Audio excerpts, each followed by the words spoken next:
Just open the book and look for it.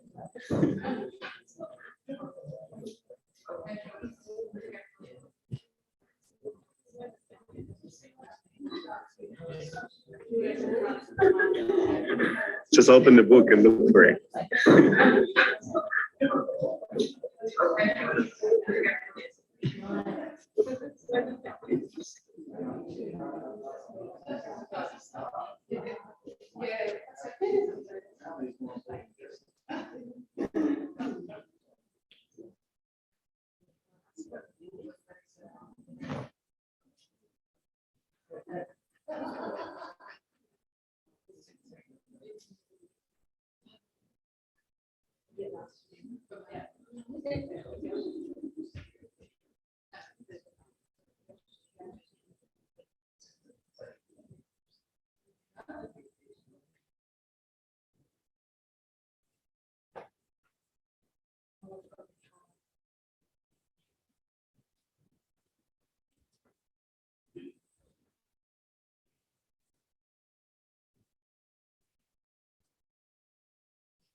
All right. Good morning. Let's start with Namazun Kappa Guru Yoga, and then Geshe will lead the way with refuge and bodhicitta.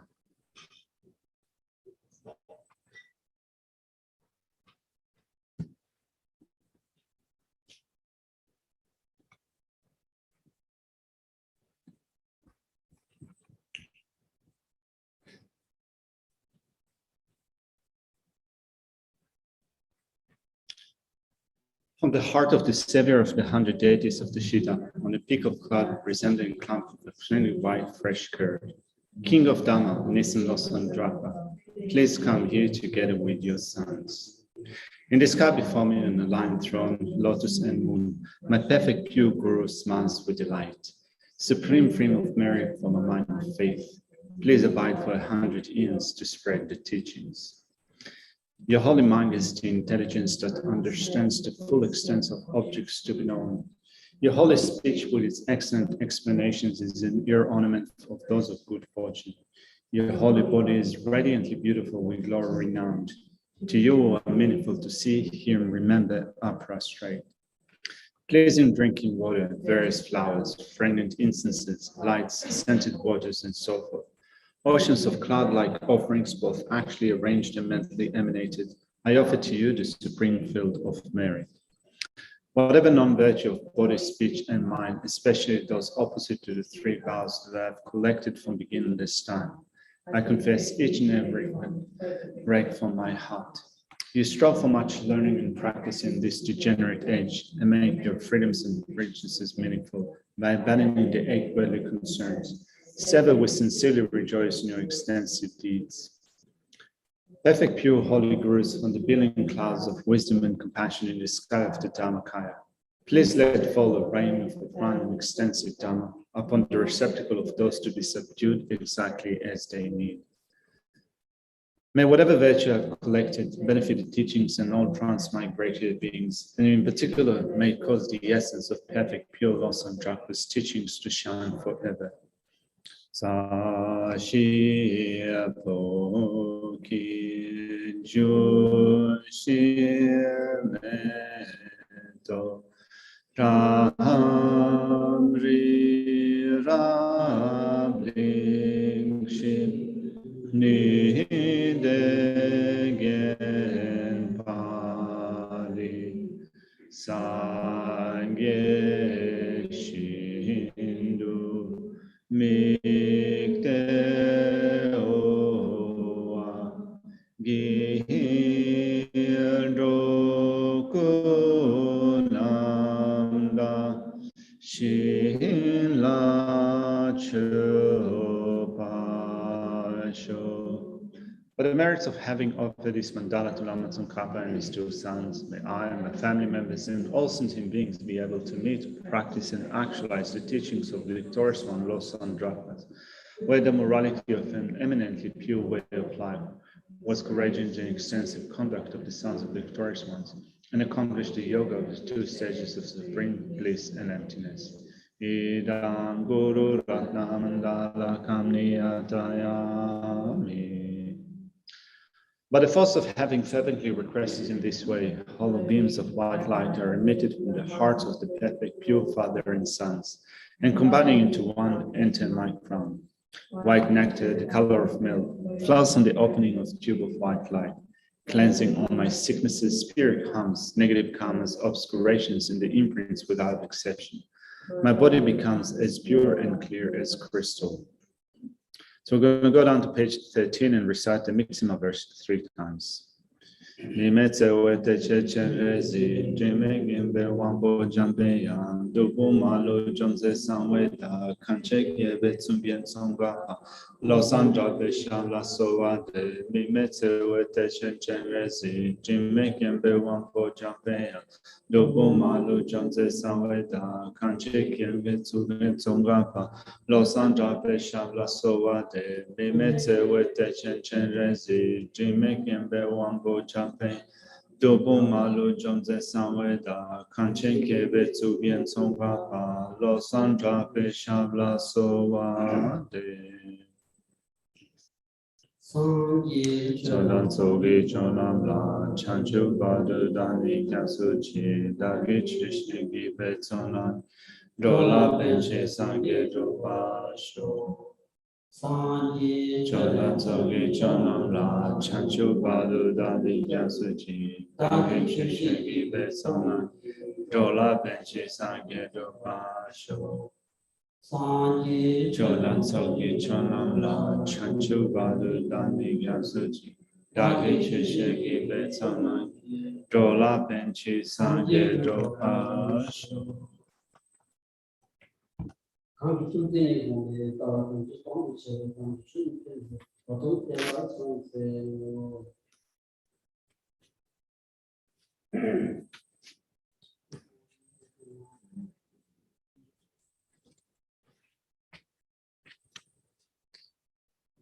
Hi.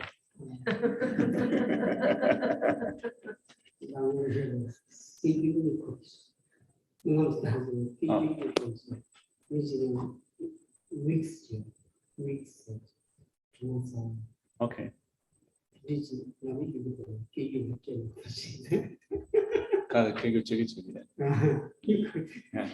Guess I had a dream yesterday where kind of I was just falling asleep while translating. So someone passed over Tiger Balm to Geshe, just to put it out of my nose to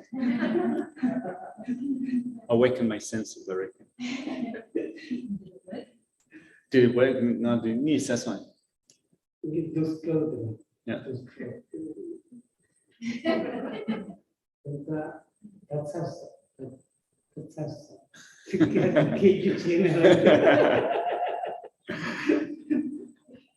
Guess I kind of shook me up. No, I came back to my senses and I said, that's it, I'm done for. I'm finished being a translator. I rest my case. See you guys.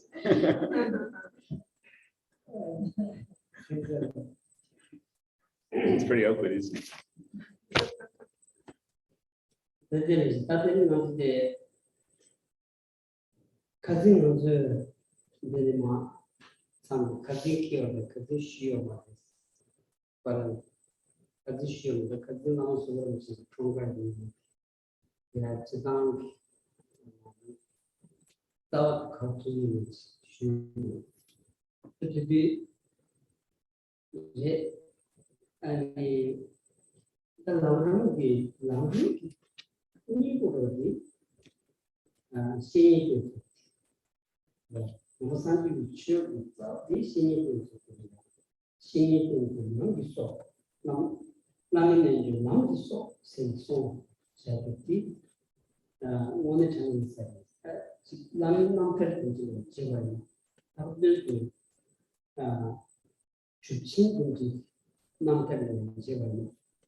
So we continue with the teaching on the steps of the path of enlightenment, picking up from the point that we left off in the previous session. So last week, it was Kyabje Lama Sokran Rich's birthday. So during the session, Geshe spoke for some time on the steps of the path of enlightenment. So there were things that we did cover, there are things that we did not cover because of the activities of last week. Anyway, here we're looking at the presentation of the steps of the path of enlightenment, which is the essence of, the essence of which is relying upon a spiritual teacher. It is said that relying upon a spiritual teacher is the life of the path. The life of the path, the life force of the path is Guru Yoga, relying upon a spiritual teacher. And this sentiment is demonstrated when you look at, or it is clearly visible when you look at the biographies, the life stories of the great Mahasiddhas, the great accomplished ones of the past. So we have beings such as Ra Lotsawa, the great translator Ra, and the great translator Marpa Lotsawa. When you look at the life stories, when you look at the biographies, you get a sense of how important relying upon a spiritual teacher is. And one point, for example, that comes up in the stories is that idea that if you're going to meet a meditational deity or a Buddha, right? So both of them appear in front of you. This question arises: who are you going to first off pay homage to? Who are you going to prostrate to? Then you might think that, well, I see my spiritual teacher quite often, but it's quite rare to meet as a Idam, a meditation deity. So that's the first one that I'm going to prostrate for, that I'm going to pay homage to.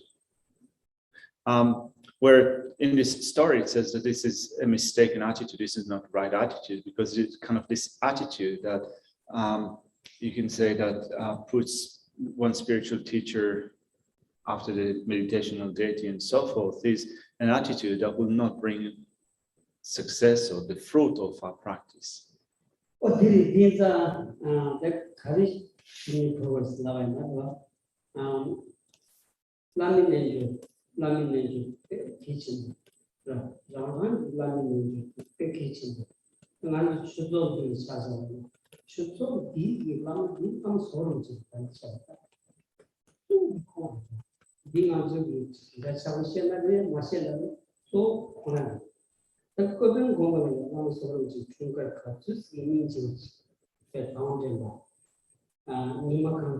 아니 자유공부가 아니 공부 하는 거였어.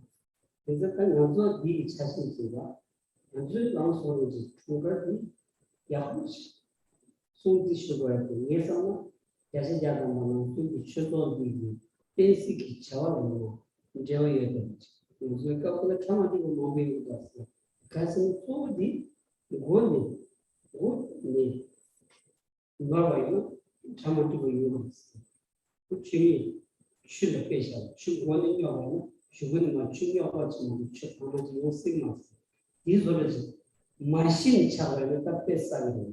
그래서 가지고 이제 많이 당하서 나중에 계속 개발 돼서 막 제로죠.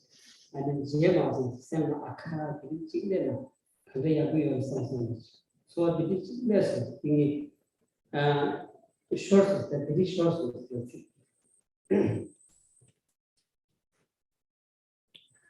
So if you wonder what is Geshe saying, what is he getting at? Well, Guru Yoga is so important. It is also important to us on a personal level. So not only we say that it is important, but also in terms of one's practice personally, it is important. So Chenrezig Institute's spiritual director is Kyabje Lama Sopa Rinpoche, and as such, you can say that this is the main Lama that we rely upon. So Geshe so that when and we're also one of the centers of Kyabje Lama Sopa Rinpoche, Geshe so that at Kopan Monastery, there was like a massive celebration in the monastery, in the nunnery. They put together a really nice all-day celebration, and they did it really well. And Geshe thought that actually we also need to do it well, like them. We also need to kind of follow this example and also to do it well in ourselves. So at times, of course, things do not work well for us here. Sometimes we experience problems and difficulties.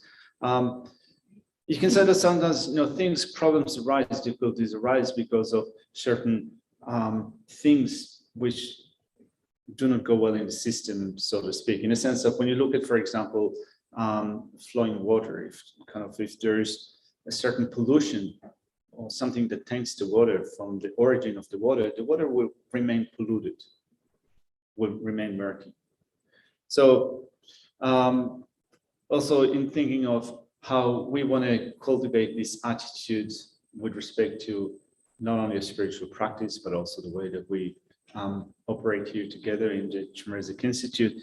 Geshe said, like, for example, we had this birthday celebration for Lama Sopa Rinpoche last week, but it hasn't seen actually many of Lama Sopa Rinpoche, all students. So Geshe was a little bit disheartened by that. Because they didn't have the Lamrim saying that Lamrim gives to the Lamrim patients. So that's not way to about Lamrim to your ways. Who be level and then Lamrim be that she not see the cancer and do not go make it. Chaya in the ensemble of teaching. And to do kitchen which see on the longer issue get it young and it chicken chicken and it finish to start for this. Remember, not low to share them now. See what else. And then when you go to So what Geshe was wanting to say is that the sustaining of faith is regarded to be so important in the states of the path of enlightenment, the tradition of the states of the path of enlightenment, the Lamrim tradition. This is so important. So if we can bring together those aspects, if we can bring them together, then even doing it for one session, only one session will bring about an immense benefit. Whereas without those important features, you might do it day in and day out for many years, but without making sure that all those important points come together into your practice, you will not make a great progress. That's it's something doesn't know somebody koji to us should to us even Anyway, having said that, let's go back to the text and pick up on the point that we left off in the previous session. So we are looking at the presentation of the steps of the path of enlightenment. We have started the section that explained the steps of the path that are held in common, that are shared with those of the medium capacity. And now we're going to look at the meditation on suffering. So the actual meditation of suffering consists of 2 points: contemplating the suffering of cyclic existence in general, and contemplating the suffering of the individual realms.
So we come to the section in the text in which we look at the different enumerations of suffering. And one thing to mention at the beginning is that we, of course, say that we do not wish for suffering. We do not want suffering. And sometimes some people might get a little bit unhappy, or there would be a lack of joy when we go through this explanation of suffering. So this whole exposition of suffering might make someone unhappy or kind of take away their joy.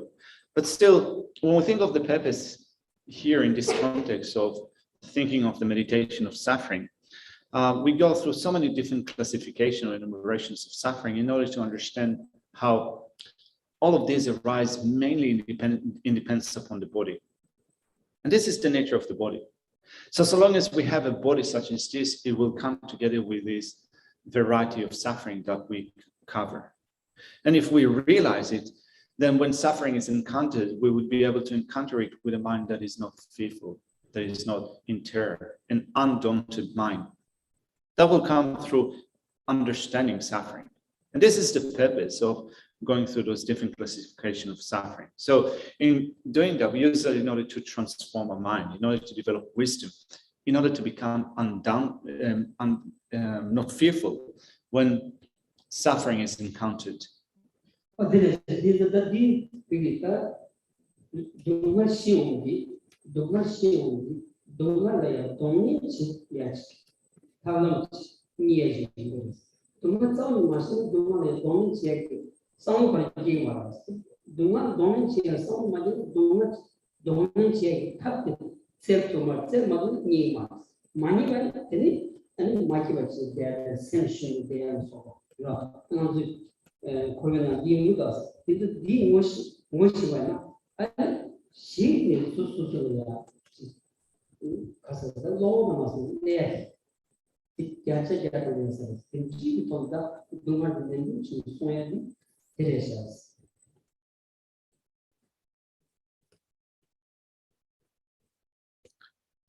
If we understand suffering, if we know what suffering is, then we'll be able also to take it on in certain situations. And without understanding suffering, without knowing this presentation, we will not look for ways of paths in order to deal with suffering. If we're not going to look for them, we're not going to find them.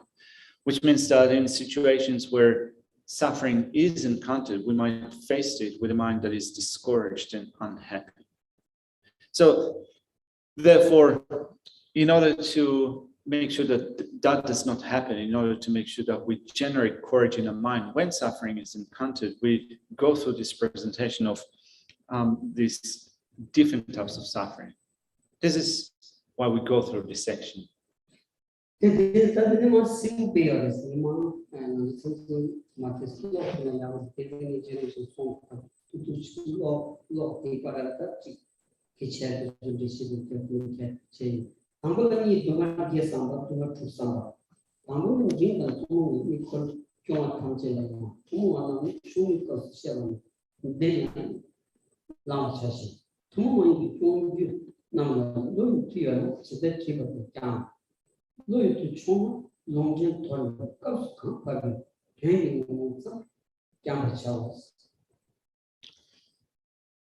So we have here an extensive presentation of different types of suffering explained by Lama Tsongkhapa. So Geshe will do his best to cover many of those points. So we will do quite a lot of reading today on the different types of suffering that we meditate on. And from time to time, Geshe will pause on the important points and give further explanation. So let's begin with the first point, which is contemplating the suffering of cyclic existence in general, which has 2 points: contemplating the 8 types of suffering and contemplating the 6 types of suffering. The contemplation of the 8 types of suffering begins with saying, with regards to practicing the entire cycle of meditation, it's common to persons of medium capacity. Here, you should also take up the common points explained in the context of persons of lesser capacity. With regard to practicing the ones that are not common to both, if you have the mental strength, you should practice them in meditation as explained here. If your mental strength is small, you should disregard the scriptural citations and just practice the essential meaning of what is described in a given context.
One point that Lama Tsongkhapa makes in this section is with regards to practicing the ones that are not common to both. If you have the mental strength, you should practice them in meditation, as explained here. If your mental strength is small, you should disregard scriptural citations and just practice the essential meaning of what is described in a given context, which means that it says that look at your mental strength, what you can cope with. And according to that, if your mental strength is meager, then Lama Tsongkhapa says, leave out the scriptural citation in your meditation and focus on something that is more limited, you can say, or small. Now, when Lama Tsongkhapa gives that advice, he says that we have different strength of mind. All of us are not the same from the very beginning, from the very get-go. But if we take on the training in the steps of the path of enlightenment, we can develop strength of mind, we can develop wisdom, we can develop courage, which means that in short, it depends upon us. So if we develop our mind, we develop strength, we develop our meditation, we develop profound meditation, we develop the means of the skills of meditation. We also develop the skill in not allowing the mind to wander off to things or issues which are non-dharmic, but we develop that capacity to remain single-pointedly placed in a meditation and use that for a study, reflection, and meditation. Then check me in go be what that should be give me no matter how semi got you the chin on the down shiva cheese as and then going to change you debut and cut off you to see Sinjin Seven, then you could tennis each young to set up. Table symbol, table to Rigibo, non-dandy count, the Dutch and symbol, table symbol, table symbol, continue the Thompson number young mind is simply. Sure, young somebody to show. So the text continues in reading. Although there are analytical meditations, you should cease all agitation and so forth, focusing the mind on the object of meditation, without allowing it to wander off to other objects, whether virtuous, non-virtuous, or unspecified. Meditate continuously from within a state of extreme clarity and lucidity, without allowing your mind to fall under the influence of drowsiness or laxity. For it was taught that virtuous activities have minimal results if the mind is distracted towards other things. Shantidevas entering to the Bodhisattva way says, reciting austerities and the like, the seer taught as meaningless if done with the mind distracted elsewhere, even if practiced for a long time. Also, the Sutra of Cultivating Faith in the Mahayana says, child of the lineage, the enumeration shows that in this manner, Bodhisattva's faith in the Mahayana, anything that springs from the Mahayana, spring from reflecting correctly about the meaning and the Dhamma with a mind that is utterly undistracted. Number Mayan is semi. Number Mayan is semi. Kirit Mipal is semi. And the sick the young are some to the creatures symbol. Then the young should have still a pay to materials. Here, a mind that is utterly undistracted is a mind that does not stray towards something other than its virtuous object. The meaning and the Dhamma refers to the meaning and the words. Reflecting correctly is to reflect, having analyzed with a finely investigating awareness.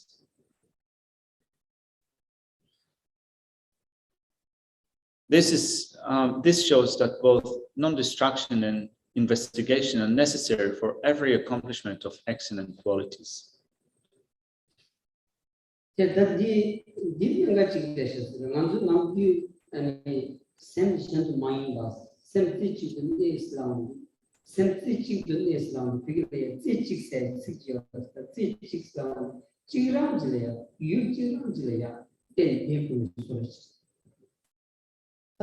look so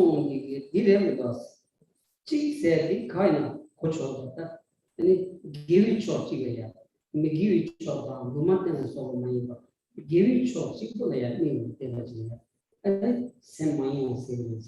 Me give it the mountain so short, my own, send my own savings. You chick to Julia, then you go and that matters. Now, there is one point that we can make with respect to this section. It mentions being single-pointed.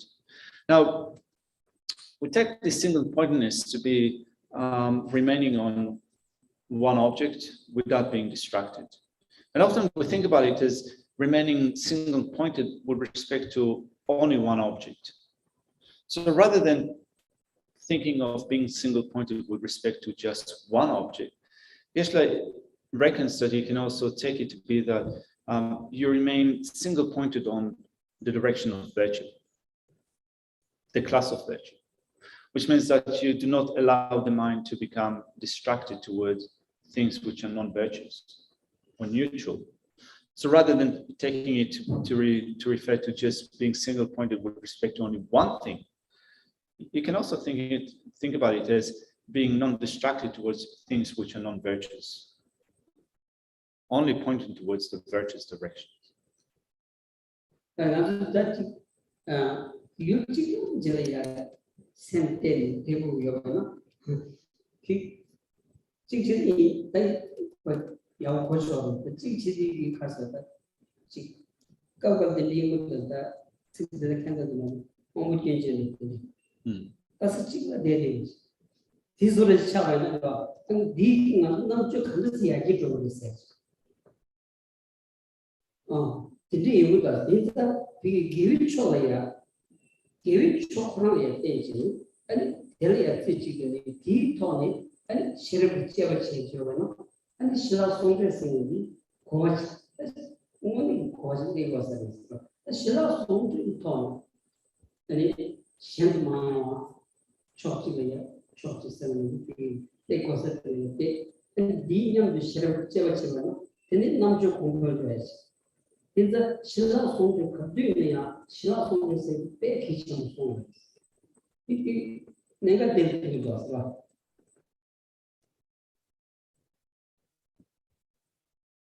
In some sense, if we become single-pointed with respect to even a singular thing, you can say that maybe it's still good. But we don't want to limit ourselves to the point in which we become similar to someone who's, let's say, faculties are impaired to the point where they can only be gazing at one thing without being able to gaze or consider other things. We do not want to become limited in this way. So therefore, Geshe here takes that single pointedness to be single pointed with respect to the class of virtue.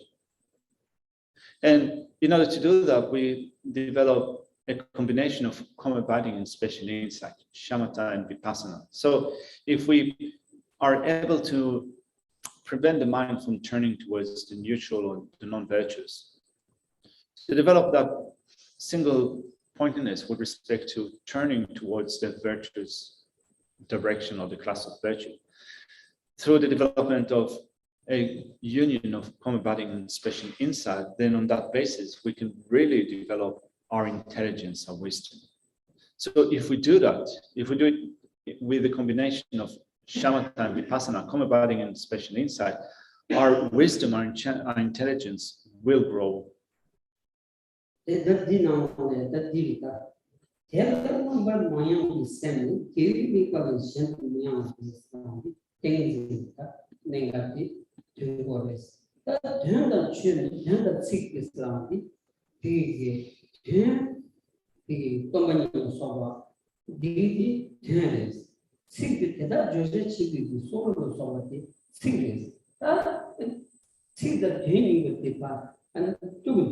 And Chevachiondi, Chevachon, Tamumadi, Tapena, Sanji so Chivoya, Tami Chevachaka. It's secret Chevachin, and he told it, and then what Karim, then the Susto Sheriff said, that's all Tamos. But the deed sounded in the drawing up. And that doesn't put some the told it, and Sanji forward to Sinjin. And to worry, but some people was.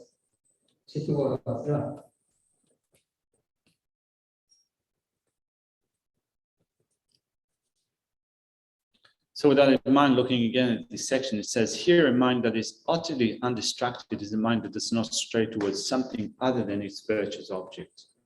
Which means that a mind that is undistracted is a mind with concentration. The meaning in the Dhamma refers to the meaning of the words. Developing understanding of topics such as selflessness and such, selflessness, emptiness. Reflecting correctly is to reflect having analyzed with a fine investigating awareness. Which means that not only you investigate or analyze the meaning, but you also do that in light of how it is expressed. So looking at the teachings that the Buddha gave, and there are many enumerations of teachings that the Buddha gave, you need to develop the wisdom that discerns which teachings are provisional and which teachings are definitive. So making that distinction between the definitive and interpretive is something that is done through the development of discriminating wisdom. So therefore, when you develop this discriminating wisdom through this faculty of developing insight, your wisdom becomes a fully developed wisdom, amazing, fully developed wisdom. And if you do that, then through that you can attain the state of Buddha in which you have fully enacted your own welfare, and you also enact the welfare of others, the welfare of other sentient beings.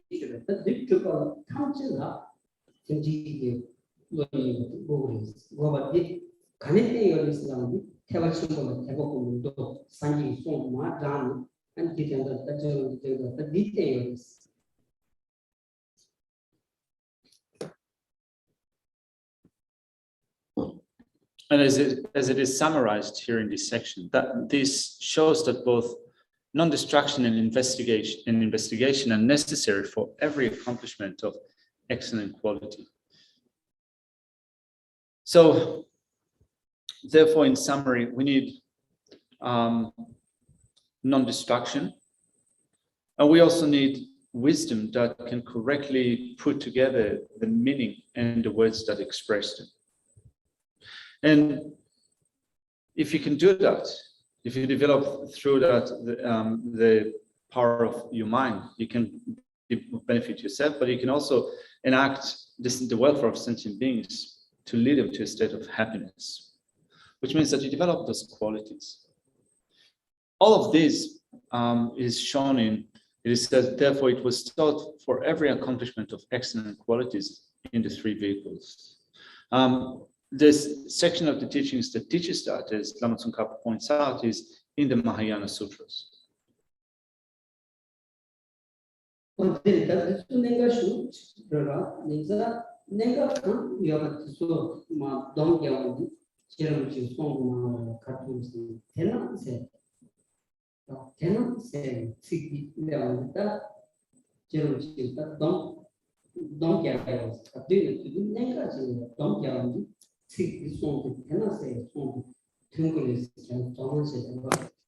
So therefore, when we look at the way that Lama Tsongkhapa composes his treatises, you see that he presents a certain topic and then he summarizes this with beginning his section with saying therefore, right? So when you see this word here in this text, in this passage or in other passages, when Lama Tsongkhapa says therefore, then you can make a mental note that here he summarizes what came before.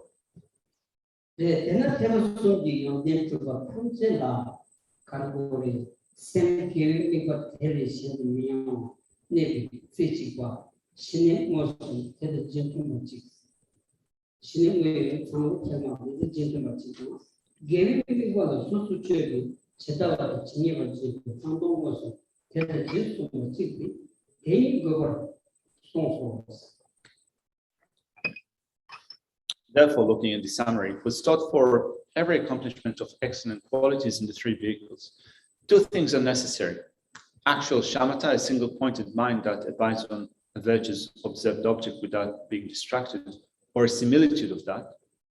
And the second is actual special insight, which individually analyzes the virtue's observed object, and differentiates the ultimate mode of being from beings in the variety, or a similitude of that.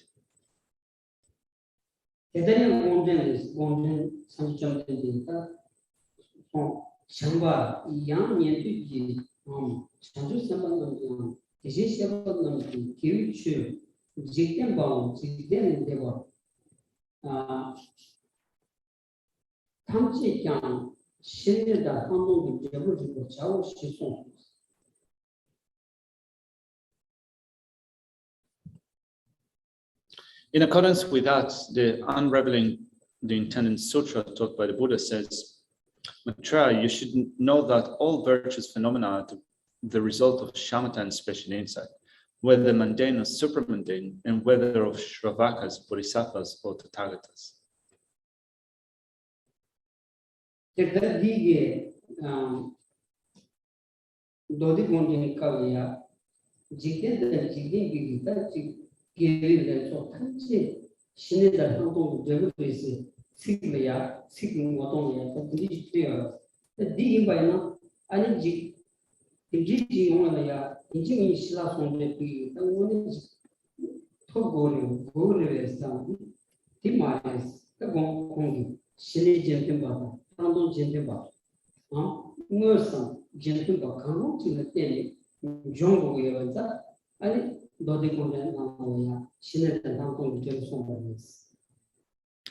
Now we'll look at this statement that is taken from the Sutra Unraveling the Thought. It says, Maitreya, you should know that all virtuous phenomena are the result of shamatha and special insight, whether mundane or supramundane, and whether of Shravakas, Bodhisattvas, or Tathagatas. So you might wonder, is it necessary for me to attain karma-binding and special insight in order to generate mundane qualities and supramundane qualities?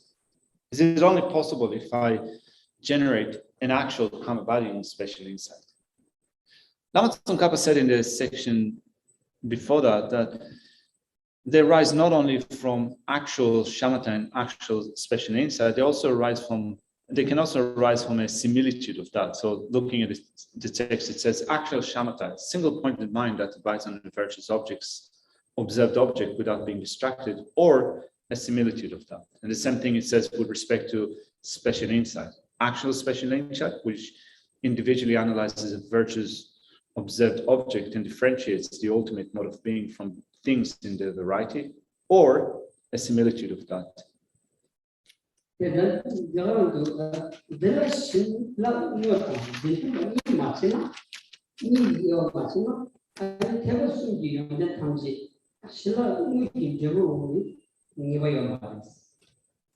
Now, without making that distinction with respect to actual karma-binding special insight and similitudes of karma-binding special insight, Lama Tsongkhapa says shamatha and special insight must include both actual and similitude, for it is not certain that all excellent qualities of the three vehicles are effects of actual shamatha and special insights.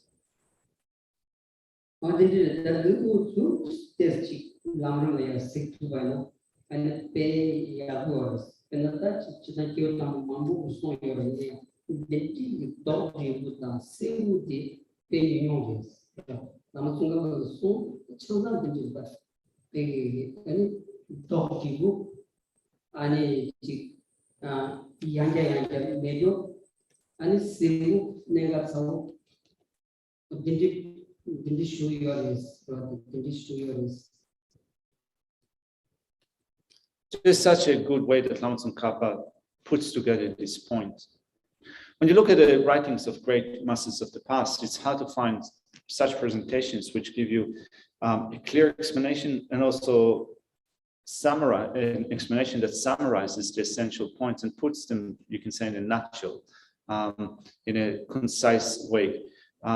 It is done not in a repetitive way, in a very clear way, and puts forward those points which are pertinent for us.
central value.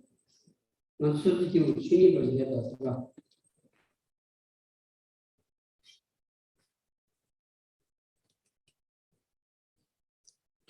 Sometimes when wisdom is not developed enough, we cannot really pin down those essential points.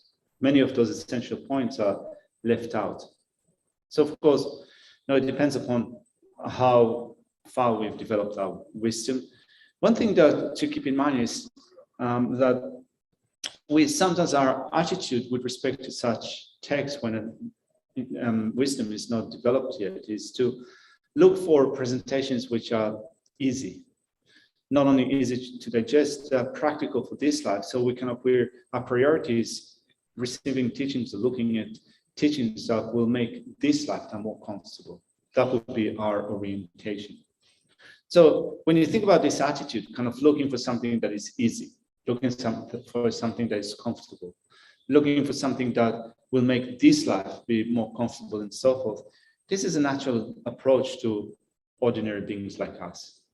This is a natural approach, not only as Buddhists, but also when you look at practices in other traditions, you can also see that in general, an ordinary practitioner would be seeking something that is easy, something that is simple, something that is going to make this life become more comfortable. And we have this attitude mostly because we cannot see beyond that. We cannot see beyond the affairs of this life. And if we cannot see beyond the affairs of this life, sometimes we become completely captivated by them.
So as this section began with a presentation of suffering, it says that we're going to look at the presentation of the 8 types of suffering, the 6 types of suffering.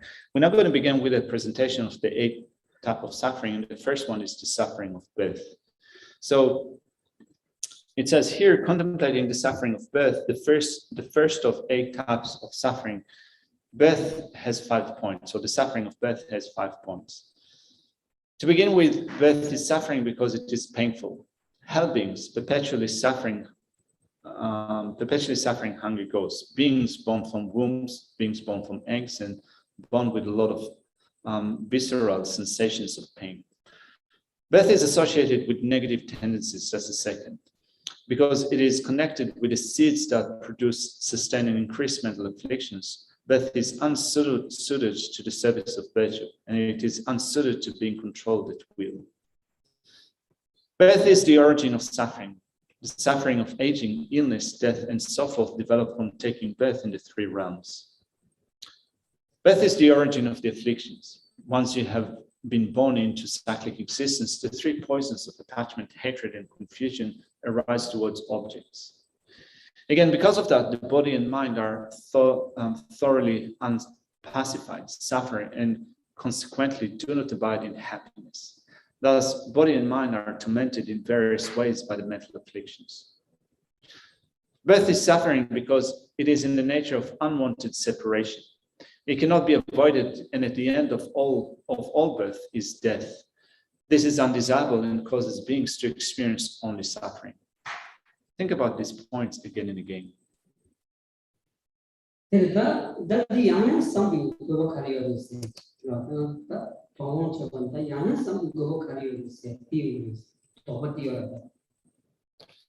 Now, here Lama Tsongkhapa concludes this section on the suffering of birth in saying, think about these points again and again. And you might wonder, why do I need to repeat it again and again so many times?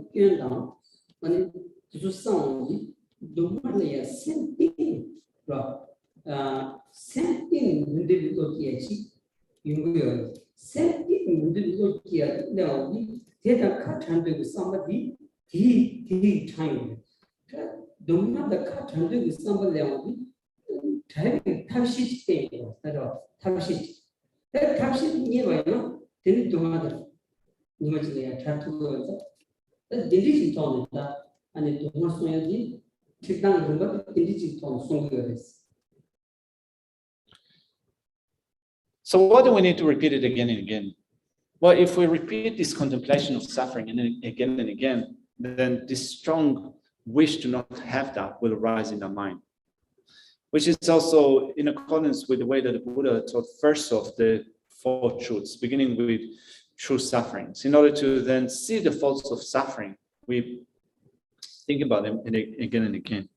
And if we think about the faults of suffering again and again, this heartfelt, from the bottom of our heart, this desire not to have that will arise. And we'll start to think of what is the way in which I can separate myself from this type of suffering. I need a method in order to do that. I need to find a way in order to do that.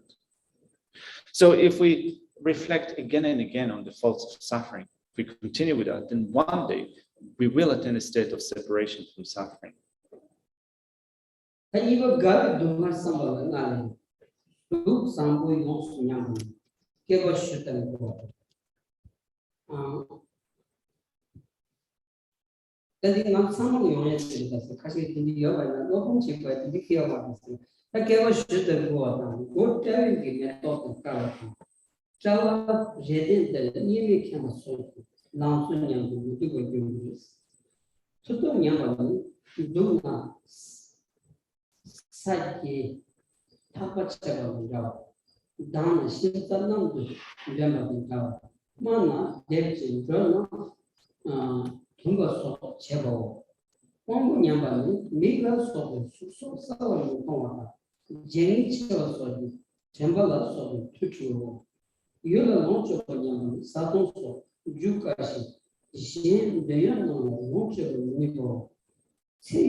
Having looked at the contemplation of the suffering of birth, let's look at the second one, which is the suffering of aging. And Geshe said that, at least for him, it works to think about this suffering of aging with respect to himself. So, if you find it a little bit disheartening, then Geshe says that at least this is also what he tries to think of in relation to himself. So, contemplating the suffering of aging has 5 points.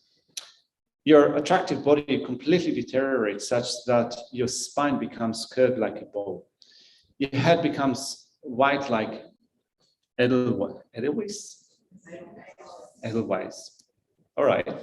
Your forehead becomes covered in wrinkles like a cutting board, and so on. Thereby, your youth deteriorates and you become ugly. Power and strength deteriorates such that when you sit down, you look like a sack of soil when the rope holding it is cut. When you get up, you look like a tree roots being uprooted. When you speak, you babble incoherently. And when you walk, you hobble and so on. The faculties deteriorate such that your eyes and so forth do not clearly perceive forms and so forth anymore. And the strength of your memory and so forth diminishes as you grow forgetful and so forth. The enjoyment of sense objects declines. Food and drink become difficult to digest, and you can no longer enjoy your pleasures. When the lifespan deteriorates completely, you suffer because your lifespan is largely spent, and you face death. Think about these points again and again. Chengawa said, the suffering of death is vicious but brief. The aging process is just vicious. Karmapa said, it is good that old age comes gradually. If it came all at once, it would be unbearable.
So we'll continue with the reading. The third type of suffering is the suffering of illness.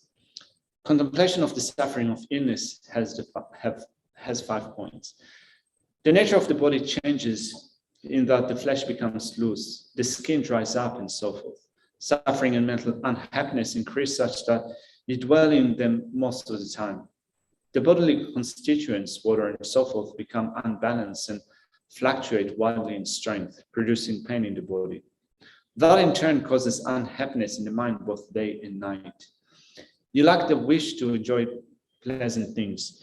You're told that pleasant things are harmful when you're ill, so that you're not free to indulge in them as you wish. Thus, you cannot do whatever you want. You must undergo the unpleasant against your will. You must ingest unpleasant medicines, food, drink, and so forth. Likewise, you must rely on rough tests and treatments such as being burnt with fire, pierced with sharp instruments, and the like. You will lose your life. You suffer on seeing that the illness is incurable. Think about these points in details.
So what are we talking about when we look at this list of 8 sufferings? We covered 3 out of them.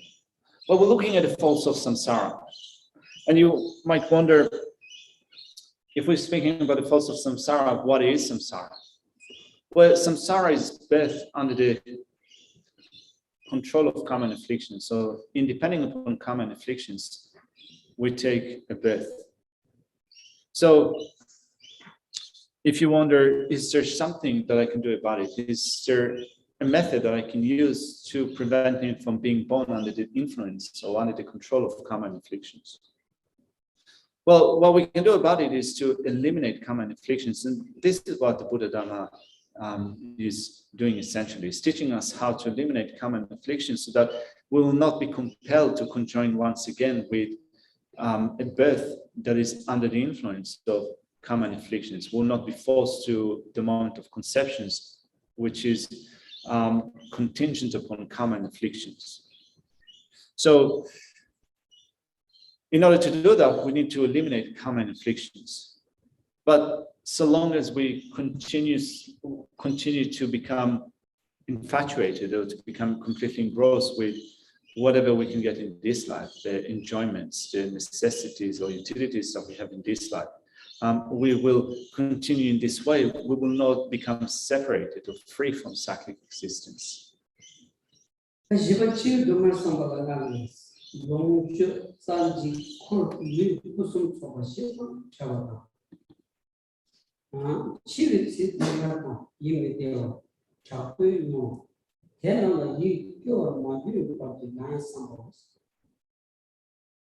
Now, the fourth point is the contemplation of the suffering of death. Contemplation of the suffering of death has 5 points. You're separated from your beloved and excellent possessions, relatives, companions, and body. And at the time of death, you experience suffering and intense mental unhappiness. Think about these types of suffering again and again until they produce disenchantment. The way in which the first four become suffering is that you suffer seeing that you will be separated from them.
Now let's look at the next one, which is the suffering of meeting with the unpleasant, coming after the line that says the way in which the first four contemplation of the suffering of death becomes suffering is that you suffer seeing that you will be separated from all of the things that was mentioned before. So the next one, number 5, is the suffering of meeting with the unpleasant. The suffering of meeting with the unpleasant has 5 points. As soon as you meet an enemy, for example, suffering and mental unhappiness arise. You're beset with fear of being punished by him, fear of harsh words, and fear of dying miserably. You also suspect and fear going into a low rebirth after death because of transgressing the Dhamma. Think about these types of suffering.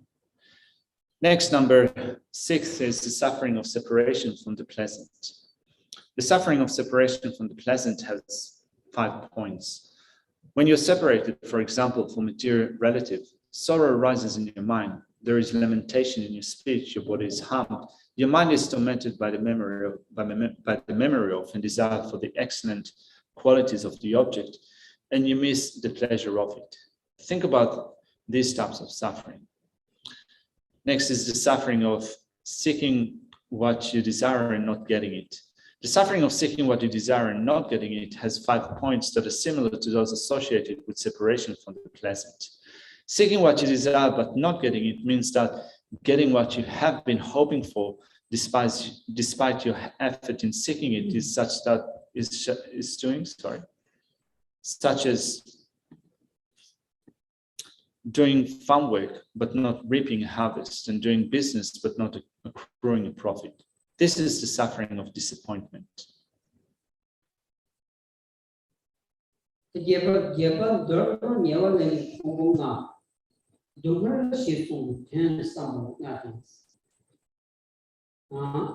tribute to not then starting young and Kumati, then no the jobs, do not be no the jobs, that's something to stores. No what duty, do not make, no one trouble, David do not make, do not give, do not never. Give do not never. Do she do not give Angel to it? Tadala symbols. Now, the eighth reflection of suffering begins with, in brief, the five appropriate aggregates as suffering. Contemplating the meaning of the statement, in brief, the five appropriate aggregates as suffering has 5 points, which means that we consider the contaminated appropriated aggregates, the five aggregates, to be a vessel for suffering. So there are vessels of suffering yet to come. There are a vessel of the suffering already arisen. There are a vessel for the suffering of suffering. There are a vessel for the suffering of change, and they are in the nature of the suffering of conditioning. Think about these points again and again.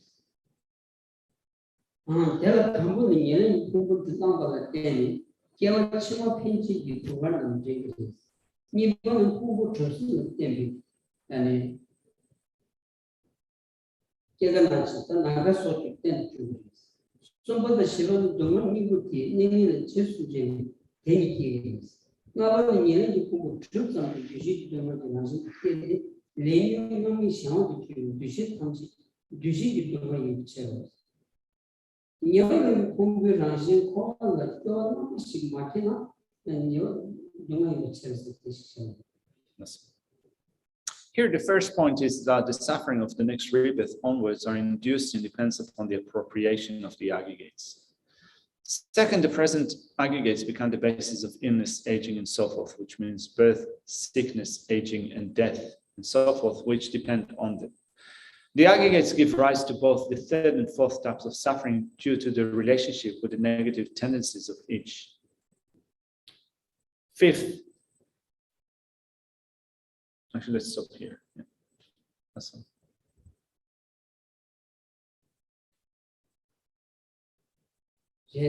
That is the these are that is some law. Curriculums, never the curriculums, never the Kumbo. That is what the games.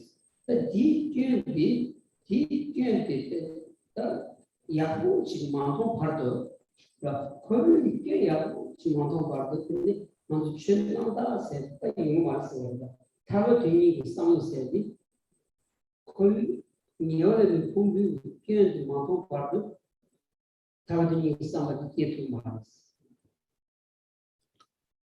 It says fifth, by the mere existence, the appropriated aggregates arise in the nature of the suffering of conditioning because all volition formations under the control of something other, namely previous karma and mental afflictions, are the suffering of conditioning. So it means that here we come to reflect upon the faults of samsara through those 5 points. And if we see well the faults of cyclic existence, or until we see well the faults of cyclic existence, pure Dharma practice will not occur. Now, without seeing the faults of Dharma practice, without seeing the faults of samsara, we will not have pure Dharma practice. Without seeing the faults of samsara, the wish for liberation will not arise.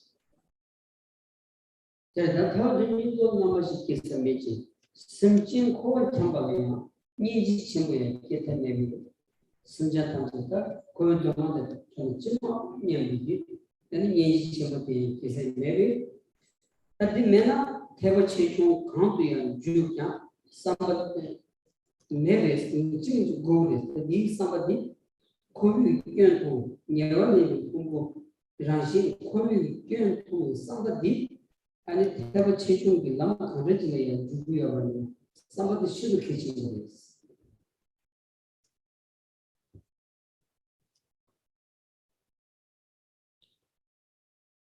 And then it says, if no genuine disenchantment develops towards cyclic existence, which is of the nature of the appropriated aggregates, there is no way a genuine mind striving for liberation will develop. And great compassion for the sentient beings wandering in cyclic existence cannot develop either. Therefore, these contemplations are extremely important, whichever vehicle you enter, the Mahayana or Hinayana. Which means that so long as we do not see the faults of samsara, which means that the faults of the contaminated appropriate aggregates, which are the vessels for all the things that we've mentioned before, the wish for liberation would not arise, and also genuine compassion for sentient beings will not develop either. And then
Which means that the root of all the samsaric suffering are the appropriate aggregates, which come through a process by which, through anger, attachment, and ignorance, we perform actions that result in suffering.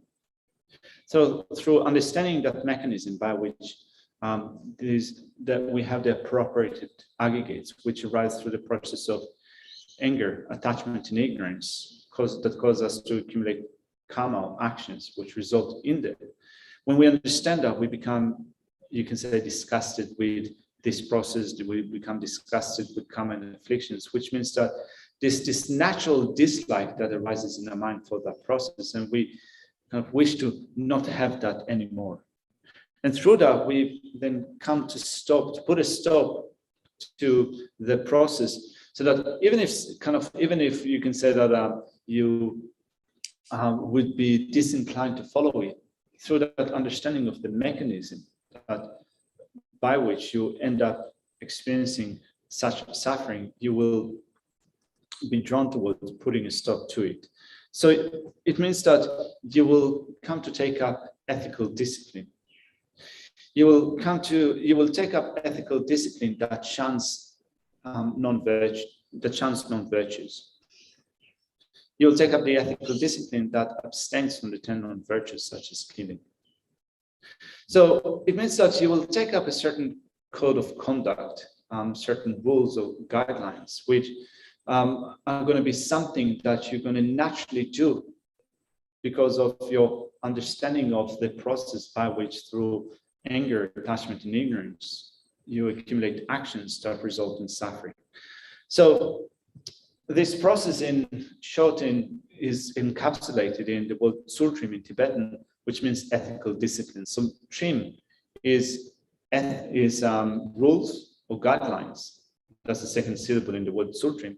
And the first word is Tsul, which means that you will naturally take it up. You will naturally take up those set of rules, all of them consisting of ethical discipline, once you understand this mechanism, which means that you will come enthused in doing that. You'll be happy and joyous in naturally becoming an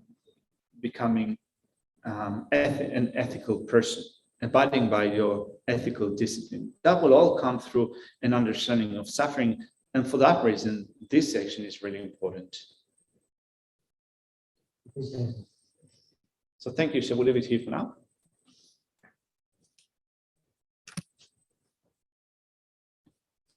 So we will finish up with the final dedication, Lamrim dedication. Sorry. Just a second.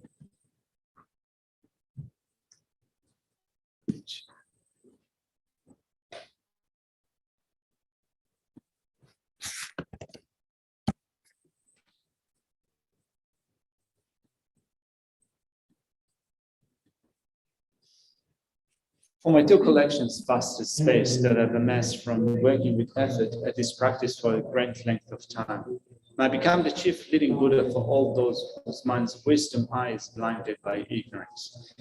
Even if I do not reach this state, may I be held in your loving compassion for all lives, Manjushri.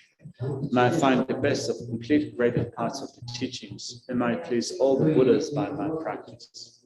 Using skillful means, strong by the strong force of compassion, may I clear the darkness from the minds of all beings with the points of the path as I've discerned it. May I uphold Buddha's teachings for a very long time, with my heart burning up with great compassion. In whatever direction the most precious teachings have not yet spread, or one spread have declined, may I reveal this treasure of happiness and aid. May the minds of those who wish for liberation be granted bounteous peace. And may the Buddha's deeds be nourished for a long time by even this great path to enlightenment, completed due to the wondrous virtuous conduct of the Buddhas and their sons. May all human and non-human beings who eliminate adversity and create conducive conditions for practicing the excellent paths never departed in any of their lives from the purest path praised by the Buddhas. Whenever someone makes an effort to act in accordance with the tenfold Mahayana virtues practices, may always be assisted by the mighty ones, and may oceans of prosperity spread everywhere.